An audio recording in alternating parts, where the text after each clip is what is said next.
Well, Trump gets into power and rolls back 1965 executive order addressing workplace discrimination, which was signed at the height of the civil rights movement led by one Martin Luther King Jr. This is all after his presidential inauguration, which took place on MLK Day. See, this is the type of irony that makes Trump Trump. Now, the idea behind this executive order is being revoked is that discrimination is a thing of the past. Poof! It doesn't exist. But if that was the case, would there be greater representation of Black and brown people in poverty than the representation with the US population? This is what I mean.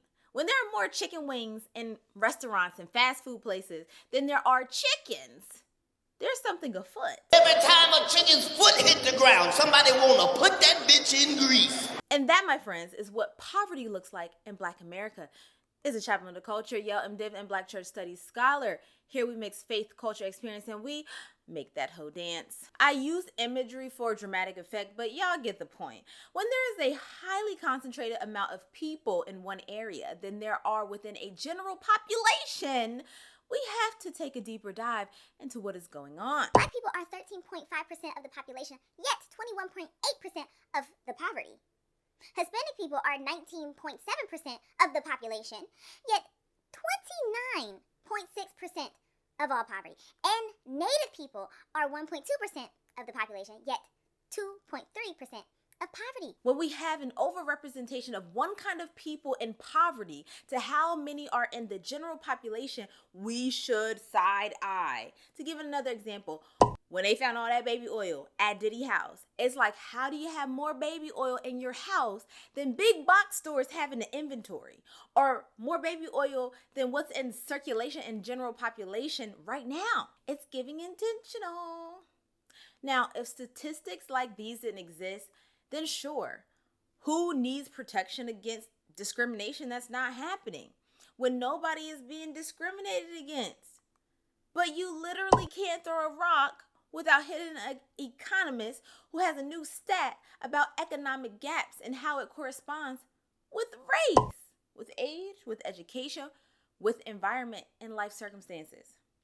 So when POTUS 4547 launches a full-scale federal assault on any policy that would have helped Black people and people of color and queer folk or women sue for discrimination. Because let's be clear, a law don't mean something's not happening. It just means you can sue for it and get some compensation. MAGA is dismantling DEI efforts from the Federal Department of Labor, as well as the Federal Department of Education.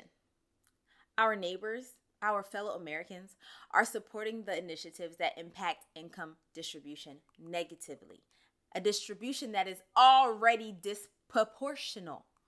Because discrimination is not just what job you get, it's what pay you receive. Less pay impacts the homes you can buy, the schools you can attend. It even impacts your time. When your job is 40 minutes away because you can't afford to live where you work at, that impacts your time with your kids, your time with yourself, your time to be at home.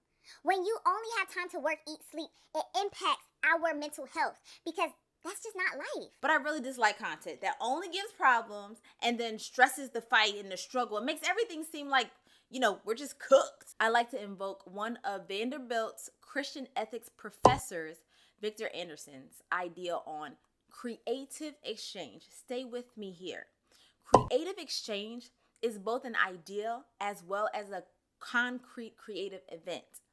For example, Martin Luther King Jr.'s dream was a creative ideal which underwent creative exchange. Not only was it an idea, but it became an event when people started to buy into it, to repeat it to friends, want it for their families, share it, show up for it, stand up for it. Then an idea became an event, the civil rights movement. This is all creative exchange, which actualizes into beloved community and community action. If you ever hear like Amanda Seales or Marcus Lamont, even Dr. Bryant in some cases, really stress the importance of community and focusing on our community. We have to prioritize each other. So here's a creative idea for you all, and let's see what is exchanged. Our communities need a major degree of self-sustainability and self-determination. It's not enough just to say it. We have to do the work. Matthew has Jesus saying he is only here for his people. We can resist the madness by focusing on each other. And I'm not saying abandon everything. Don't quit your job, but gradually unsubscribe to things that you don't need. I'm actually super excited to order Black-owned everything. Y'all will be seeing my lifestyle change. But it's the soaps and the deodorants and the mouthwash, the pads, the toothpaste that I feel like that's going to be a challenge. But still, I'm super excited to be intentional about my money. If y'all sell any type of hygiene and you're Black-owned or queer-owned, holla at your girl, because I'm promoting all y'all stuff for free, because who gonna stop progress?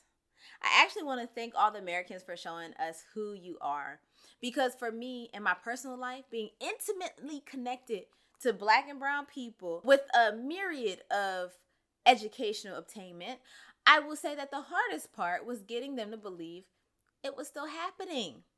They would often want to explain everything away with happenstance or just reject the idea that we, as Black people in particular, are being targeted. But now the agenda is clear and it will never be forgotten. Power can't change its heart.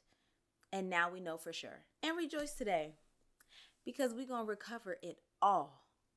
Let me know what you think. It's the Chaplain of the Culture, here to expand ideas and grind your gears. And I'll talk to you soon. Bye.